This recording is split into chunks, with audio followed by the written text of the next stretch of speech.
மாணவர்கள் அனைவருக்கும் வணக்கம்.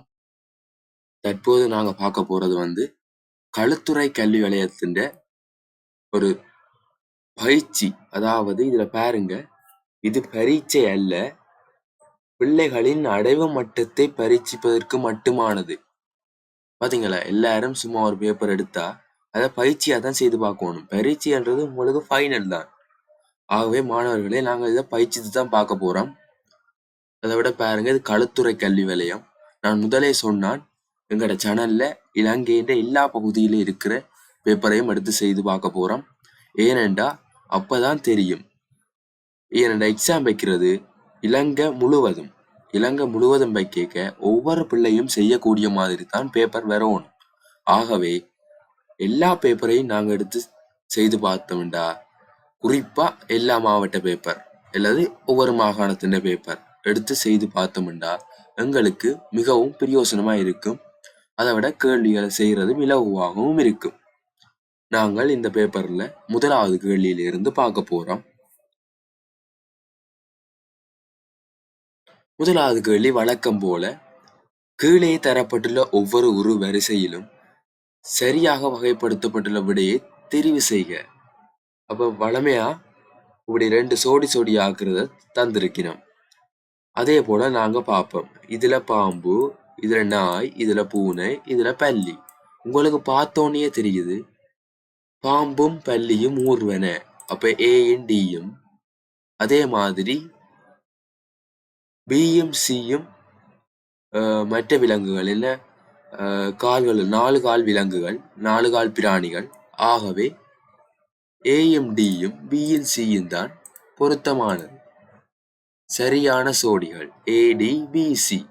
ஆகவே உங்களுக்கு சரியான விடை முதலாவது. இதுக்கெல்லாம் நீங்க நேரம் எடுக்கக்கூடாது. இரண்டாவது கேள்வியை பார்க்க போறோம். இதுல நீங்க பாருங்க, உங்களுக்கு பார்த்தாலே தெரியுது. இதுல A பூசணிக்காய், B வட்டாளை கிழங்கு, C மரவள்ளி கிழங்கு, D கத்தரிக்காய். உங்களுக்கு தெரியுது பியும் சியும் கிழங்கு வகைகள்.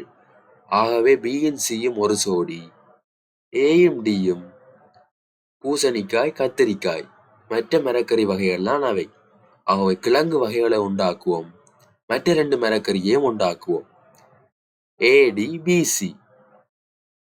பாத்தீங்களா மாணவர்களே, இதுல ADBC இதுதான் சரியான விடை. ஆகவே நீங்க ஏதாவது 2 கண்டுபிடிச்சாலும், இப்ப நான் 2 கிழங்கு வகை என்று கண்டுபிடிச்சிட்டேன். B என்ன வற்றாழை கிழங்கு, C மரவள்ளி கிழங்கு. அதுல பார்த்தாலே தெரியும், உங்களுக்கு தெரியக்கூடிய மாதிரி தான் பேப்பர்ல போடுவாங்க. ஏனென்றா ஒரு நாளும் அதுக்கு ஓப்பன் போடுறேன், அதாவது இலவச புள்ளி வழங்கக்கூடாது. படம் தெரியலே என்றதுக்காக இலவச புள்ளி வழங்குறது இல்லை. ஆகவே உங்களுக்கு படம் தெரியக்கூடிய மாதிரி நல்ல கிளியரா தான் எக்ஸாம்ல வரும். ஆகவே நாங்க தொடர்ச்சியா அடுத்த கேள்வியையும் பார்ப்போம். முதலில் தரப்பட்டுள்ள 2 உருக்களையும் ஒன்றின் மீது ஒன்று வைக்கும் போது கிடைக்கும் உருவை தெரிவு செய்க. அப்ப நீங்க இந்த உருவுக்கு மேல இந்த 2வது சின்ன உருவை தூக்கி வைச்சா என்ன உருவம் கிடைக்கும் என்றுதான் கேள்வி. நாங்கள் இத விடையில இருந்தே கண்டுபிடிக்கலாம் இலகுவா. இதுல நீங்க பாருங்க, இந்த கருப்பு நிறந்திட்டப்பட்ட வட்டம் ஒவ்வொரு முக்கோணத்துக்குள்ளேயும் இருக்கு. 4 முக்கோணம் இருக்கு. இங்க பாருங்க, 1 2 3 4. இப்ப 4 முக்கோணத்துக்குள்ளேயும் கருப்பு வட்டம் இருக்கு. விடையில பாருங்க, முதலாவதுலயும் 2வதுலயும் அந்த முக்கோணத்துக்குள்ள இந்த கருப்பு வட்டம் இல்லை. ஆகவே இதுக்கு சரியான விடை 3வது. ஏனென்றா முதலாவது விடையில இந்த கருப்பு வட்டம் இந்த கோட்டை வெட்டுது. இங்க பாருங்க, இந்த கோட்டை வெட்டுது. அதே மாதிரி இதையும் வெட்டுது, இதையும் வெட்டுது, இதையும் வெட்டுது. 2வது விடையில ஒரு முக்கோணிக்குள்ளேயே 2 கருப்பு வட்டம் வந்துட்டுது. ஒரு முக்கோணிக்குள்ளேயே 2 கருப்பு வட்டம் வந்துட்டுது. ஆனா இங்க ஒரு முக்கோணிக்குள்ள ஒரு வட்டம் தான் இருக்கு. ஒரு முக்கோணிக்குள்ள ஒரு வட்டம் தான் இருக்கு. ஆகவே இதுக்கு சரியான விடை 3. 4வது கேள்வியை பாருங்க. இதுல இந்த உருவத்துக்கு மேல இந்த ரெண்டாவது உருவத்தை தூக்கி வச்சா உங்களுக்கு கிடைக்க போற சரியான விடை வந்து முதலாவது. ரெண்டாவது பிழை. ஏன் சொல்லுங்க பாப்போம். இதுல 5 சதுரங்களும் தனித்தனியா இருக்குது. ஆனா இங்க ரெண்டாவது விடையில 5 சதுரமும் வேற ஒரு வடிவத்துல இருக்குது. அதே மாதிரி மூன்றாவது ரூல 3 சதுரம் தான் இருக்கு, 2 சதுரத்தை காணல. ஆகவே இதுக்கு முதலாவது விடைதான் சரியானது. அடுத்த கேள்விக்கு போறோம். முதலில் தரப்பட்டுள்ள சொல்லுக்கு பதிலாக பயன்படுத்தக்கூடிய சொல். இங்க வந்து முதல்ல தரப்பட்டுள்ள சொல்லுக்கு பதிலாக பயன்படுத்தக்கூடிய சொல்லலாம் சோறு என்று தந்திருக்கு. விடையில சோறுக்கு பதிலா என்னத்தை பயன்படுத்தலாம்? பழங்கள், காய்கறிகள், பான். உங்களுக்கு இதுல இருந்து பார்த்தா என்ன தெரியுது? இதுல இருக்கிற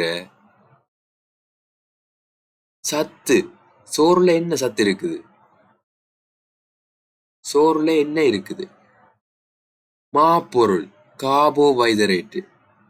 அப்ப இதுக்கு பான் தான் சரியான விட. ஏன்? பானில தான் கார்போஹைட்ரேட், மாப்பொருள் இருக்குது. ஆனா பழங்கள்லையும் காய்கறிகள்லையும் விட்டமின்கள், கனியுப்புகள், நீர்ச்சத்து அதுகள் தான் பழங்கள் காய்கறிகள்ல இருக்குது. ஆகவே இங்க சரியான விடை சோறு. ஏன்? சோறுல கார்போஹைட்ரேட், மாப்பொருள் இருக்கு. அதே மாதிரி பானிலையும் கார்போஹைட்ரேட், மாப்பொருள் இருக்கு. சரிதானே? சரி, ஆறாவத பார்ப்போம். சீனி. சீனிக்கு பதிலாக என்ன போடலாம்? இனிப்பு பானம். சீனிக்கு பதிலாக இனிப்பு பானத்தை பயன்படுத்தலாமோ? இல்ல. அதுல இனிப்பு இருக்குத்தான், என்றாலும் சீனி போட வேண்டிய இடத்துல இனிப்பு பானம் ஜூஸை கொண்டே ஊத்தலாமோ? இல்ல. ரெண்டாவது பாவம் வெள்ளக்கட்டி. ஓ, வெள்ளக்கட்டியைத்தான் நாங்க பாவிக்கணும். வெள்ளக்கட்டி தான் சீனிக்கு பதிலாக பயன்படுத்தக்கூடியது. தேநீரும் வராது. ஏன்? தேநீரை சீனிக்கு பதிலாக கொண்டே ஊத்தலாமோ? இல்ல. ஆகவே மாணவர்களே, இதுக்கு சரியான விட வெள்ளக்கட்டி. அடுத்த கேள்வியை பார்ப்போம். பாடலை வாசித்து வினாக்களுக்கு விடை எழுதுக. இப்போ வழக்கம் போல வார கேள்வி, பாடலை வாசிக்கட்டாம், அதுக்கு கீழே 3 கேள்வி இருக்கு, அதுக்கு விடை அளிக்கட்டாம். முதல் நாங்க பாடலை வாசிப்போம், பிறகு நாங்க கேள்விக்கு போவோம். இரவு முழுவதும் கண் விழித்து காக்கின்றான் பயிர், மனையாளின் பிள்ளைகளின் காத்திடவே உயிர், மன்னனிலும் சுதந்திரமாம் இல்லை இதற்கு நிகர், உழவனவன் உதவியினால் நிறைகிறது வயிறு. யாரின் உதவியினால் வயிறு நிறைவதாக பாடலில் குறிப்பிடப்பட்டுள்ளது? அப்ப உங்களுக்கு கடைசி இதை பாருங்க. உழவனவன் உதவியினால் நிறைகிறது வயிறு. வேட்ட உதவியினால் நிறைகிறதாம் உழவன். சரியான விடை உழவன். அப்படியே மேலே இருக்கு, கீழே பார்த்து போட வேண்டியதுதான். 8வது கேள்வியை பார்ப்போம். அரசாட்சியை விட சுதந்திரமானது எதுவென பாடலில் குறிப்பிடப்பட்டுள்ளது? மேல பாருங்க. அரசாட்சியை விட சுதந்திரமானது. இரவு முழுவதும் கண் விழித்து காக்கின்றான் பயிர், மனையாளின் பிள்ளைகளின் காத்திடவே உயிர், மன்னனிலும் சுதந்திரம் இல்லை இதற்கு நிகர். அப்ப மன்னனை விட சுதந்திரம் இல்லையாம் இதற்கு நிகர். என்னது? பிள்ளைகள். அரசாட்சியை விட சுதந்திரமானது எதுவென பாடலில் குறிப்பிடப்பட்டுள்ளது?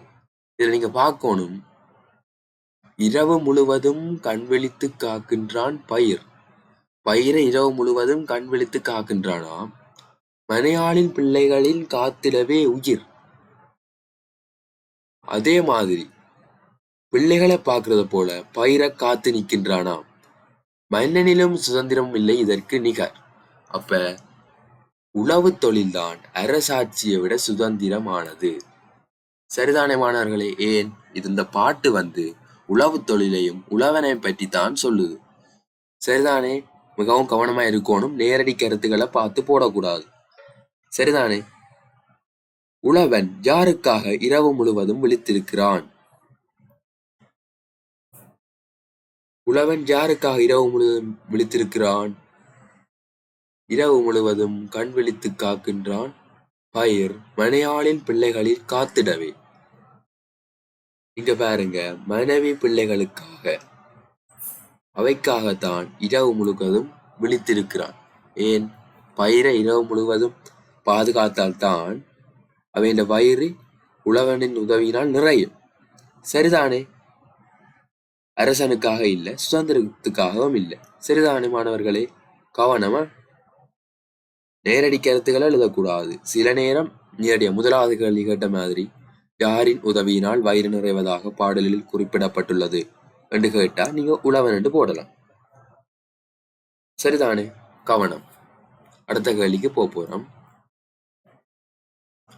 உருவில் காட்டப்பட்டுள்ள A, B என்ற செவ்வக வடிவிலான கடதாசியின் கீழங்கள் இரண்டும் ஒரு C கிடைக்குமாறு ஒட்டப்பட்டுள்ளது. இதற்கேற்ப விடையை கண்டுபிடிக்க. என்னவா? ஏயும் பியையும் சேர்த்து C கிடைக்குமாறு ஒட்டப்பட்டுள்ளதாம். அப்ப இதற்கேற்ப விடையை கண்டுபிடிக்கட்டாம். முதலாவது கேள்வி, C உருவின் சுற்றளவு. எங்களுக்கு தேவை சுற்றளவு காண்றதுக்கு சுற்றியுள்ள பகுதி தான் தேவை. பார்ப்போம். சரிதானே மாணவர்களே? பார்ப்போம்.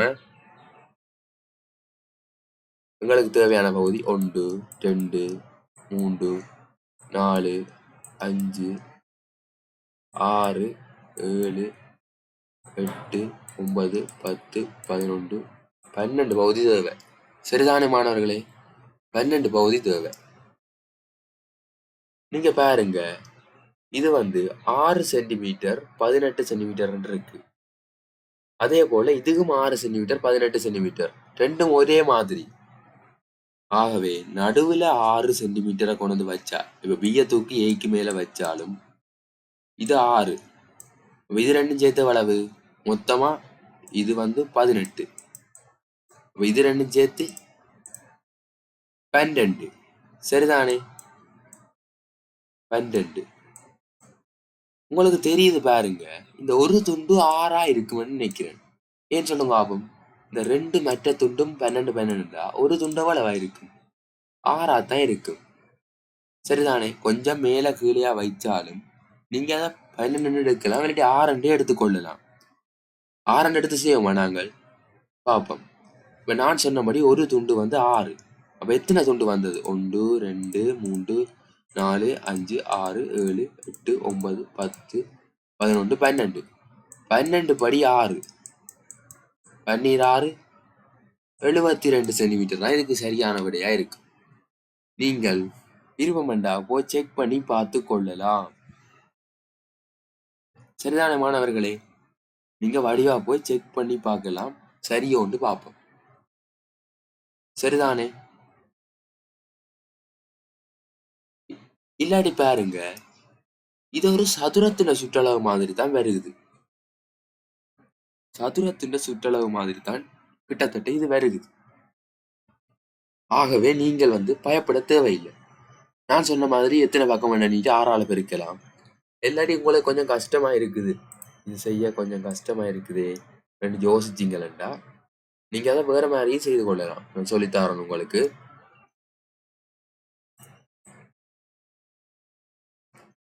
கஷ்டப்பட தேவையில்லை, எல்லா கேள்வியும் இலகுவா தான் இருக்கும், சரியான சுகமா தான் இருக்கும். இங்க பாருங்க, உங்களுக்கு இது ஒன்று, இது ஒன்று, இது ஒன்று, இது 3 அளவு, இது 3 அளவு 18. அதே மாதிரி இது ஒன்று, இது ஒன்று, இது ஒன்று, இது அளவு 18. 18 போடுங்க. அதே மாதிரி இங்க அழிப்பகம் இது ஒன்று, இது ஒன்று, இது ஒன்று, எவ்வளவு? 18. அதே மாதிரி இங்க கீழ் பக்கம் இது ஒன்று, இது ஒன்று, இது ஒன்று, எவ்வளவு? 18. 3ஐயும் கூட்டுங்க, 4ஐயும் கூட்டுங்க. 18 18 36, 36 18 54 18 72. சரிதானே மாணவர்களே? நீங்க உங்களுக்கு அந்த நேரம் என்ன ஐடியா தோணுதோ அதுல செய்து கொள்றது நல்லது. சரிதானே? அடுத்ததை பார்ப்போம்.